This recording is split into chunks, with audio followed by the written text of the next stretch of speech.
teman-teman, kembali lagi bersama aku Gracelina Estrelita. Jadi di video kali ini aku mau membahas salah satu request teman kita. Dia pernah komen di YouTube, di video YouTube aku yang cara mendapatkan tempat tinggal di Korea Selatan 2021. Actually komennya ini udah 4 bulan yang lalu, tapi aku baru sempat buat. Dan komennya itu dia minta request dibuatkan video tentang tempat jalan yang terkenal berbahaya di Korea Selatan atau di Seoul. Soalnya dia sering nonton di YouTube banyak penjahatnya di Korea, sering muncul di tempat-tempat gang gitu katanya. Bahkan ada yang sampai ngikutin sampai di depan pintu penginapan. Jadi aku takut ya dia cari tempat tinggal di Korea. Maksudnya takut kalau tempat tinggalnya itu nggak aman.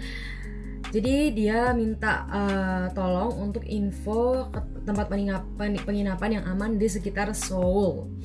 Oke, kali ini di video kali ini aku akan membahas cara atau tips buat aku cara cari tempat penginapan atau tempat tinggal yang aman di Korea Selatan. Actually nggak ada yang pasti sih kalau aman atau enggaknya, itu tergantung.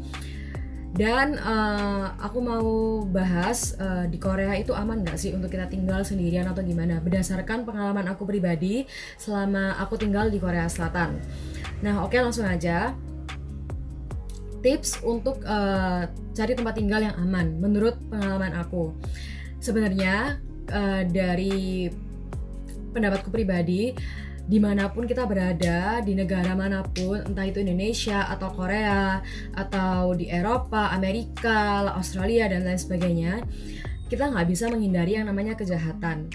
Nah, yang namanya kejahatan di negara manapun tuh pasti ada. Kebaikan pun juga ada di negara manapun gitu. Makanya kita tuh juga harus waspada, kayak aware sama sekitarnya kita sendiri.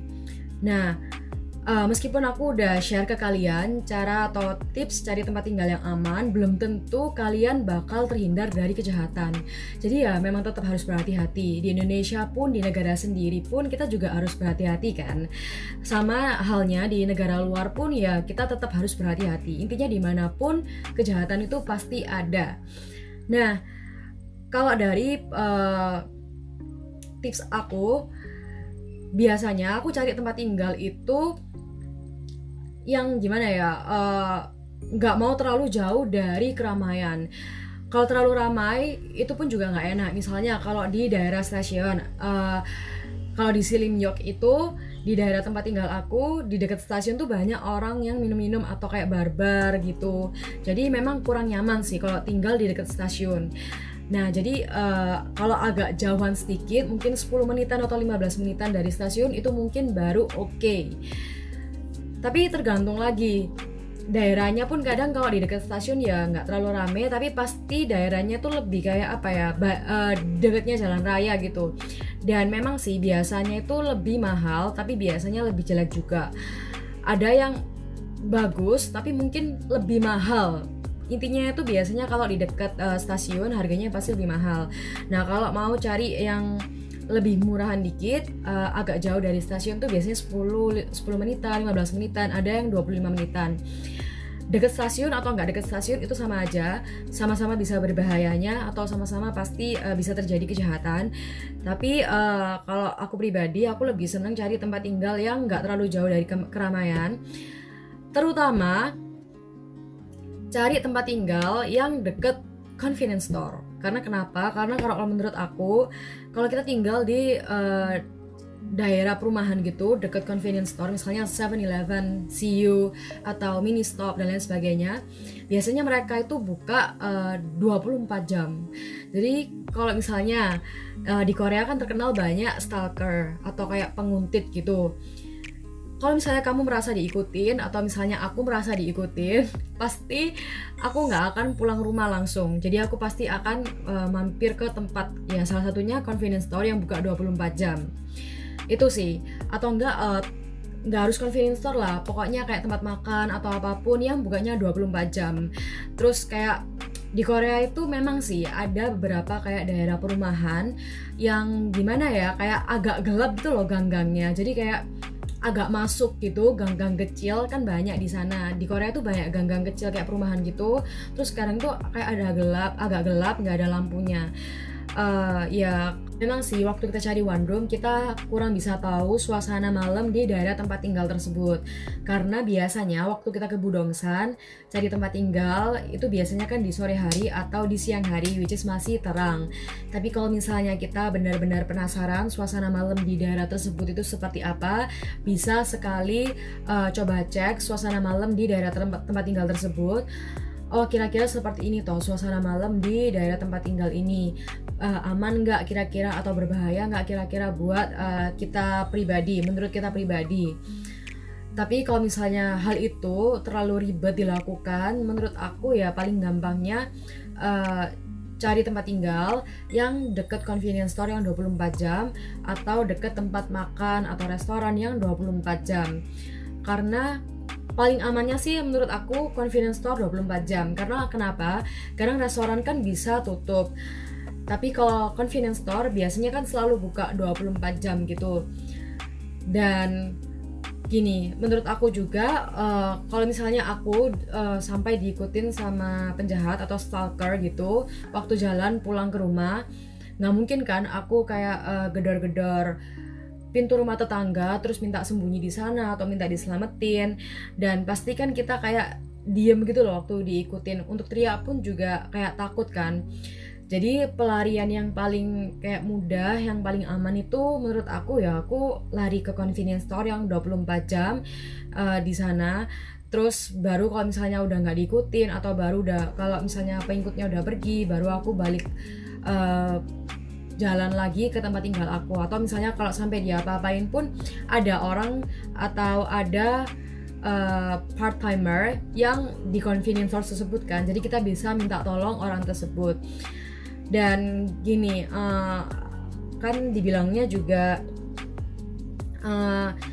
sering nonton video di YouTube, banyak penjahat di Korea sering muncul di tempat-tempat gang gitu atau stalker. Memang sih kadang mungkin ada beberapa teman kita Indonesia ataupun orang Korea yang pernah mengalami diikutin sama stalker atau penguntit gitu. Ada juga dulu video yang sempat rame beredar di Korea, ada salah satu seorang cewek yang dia pulang subuh-subuh habis minum kayaknya karena agak sedikit mabuk, terus dia diikutin sama salah satu cowok sampai di depan pintu tempat tinggalnya cewek tersebut. Dan ditungguin beberapa saat baru cowok itu pergi atau penguntitnya itu pergi. Dan actually itu terjadi di daerah yang aku tinggalin sekarang, yaitu Silim. Tapi dari pengalaman aku pribadi, aku nggak pernah mengalami kejahatan tersebut, atau aku nggak pernah diikutin sama orang jahat atau penguntit, stalker dan lain sebagainya. Memang sih di daerah Silim Station ini daerah tempat tinggal yang terkenal murah biaya rentnya.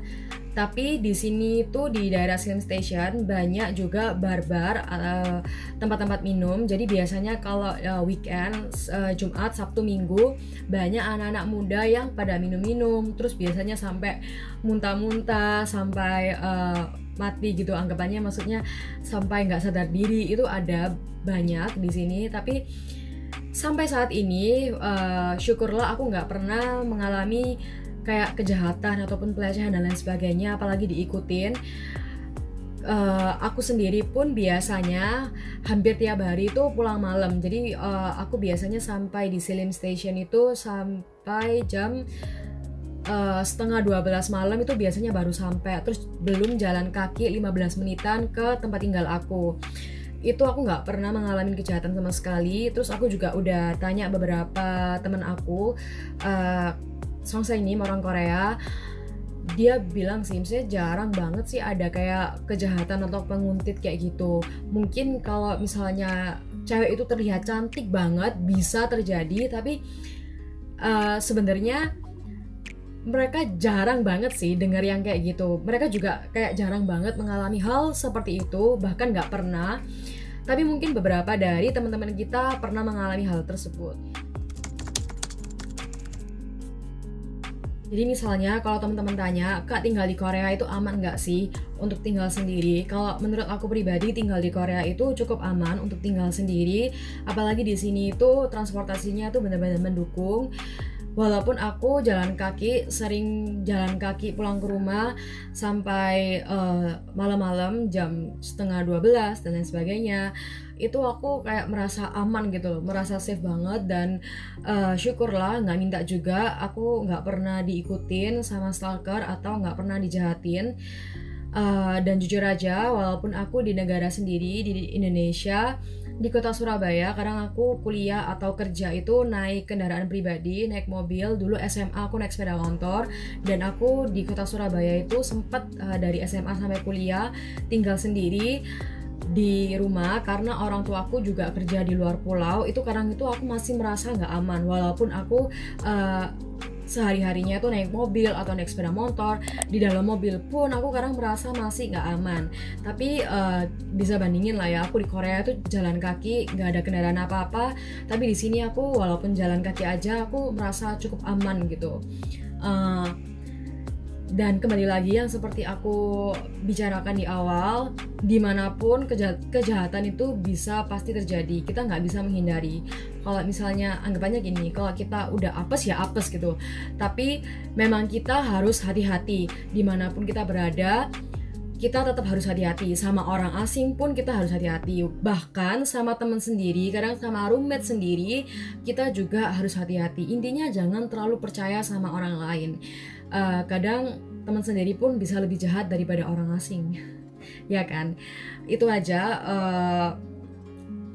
pendapat pribadi dari aku. Kalau cari tempat tinggal aman atau enggaknya itu sekali lagi itu apa ya, pendapat pribadi sih, kayak penilaian pribadi. Oh, menurut aku ini cukup aman, ini oke, dan lain sebagainya. Kita nggak bisa kayak gimana ya, nentukan kayak oh ini pasti aman dan lain sebagainya. Bahkan tinggal di apartemen pun yang misalnya kadang security-nya udah kayak lebih oke, kejahatan bisa masih terjadi. Jadi kayak gimana ya, tergantung individu masing-masing. Oke, sampai di sini aja video kali ini. Makasih banyak udah nonton. Jangan lupa subscribe, like, and comment. Thank you for watching teman-teman. See you.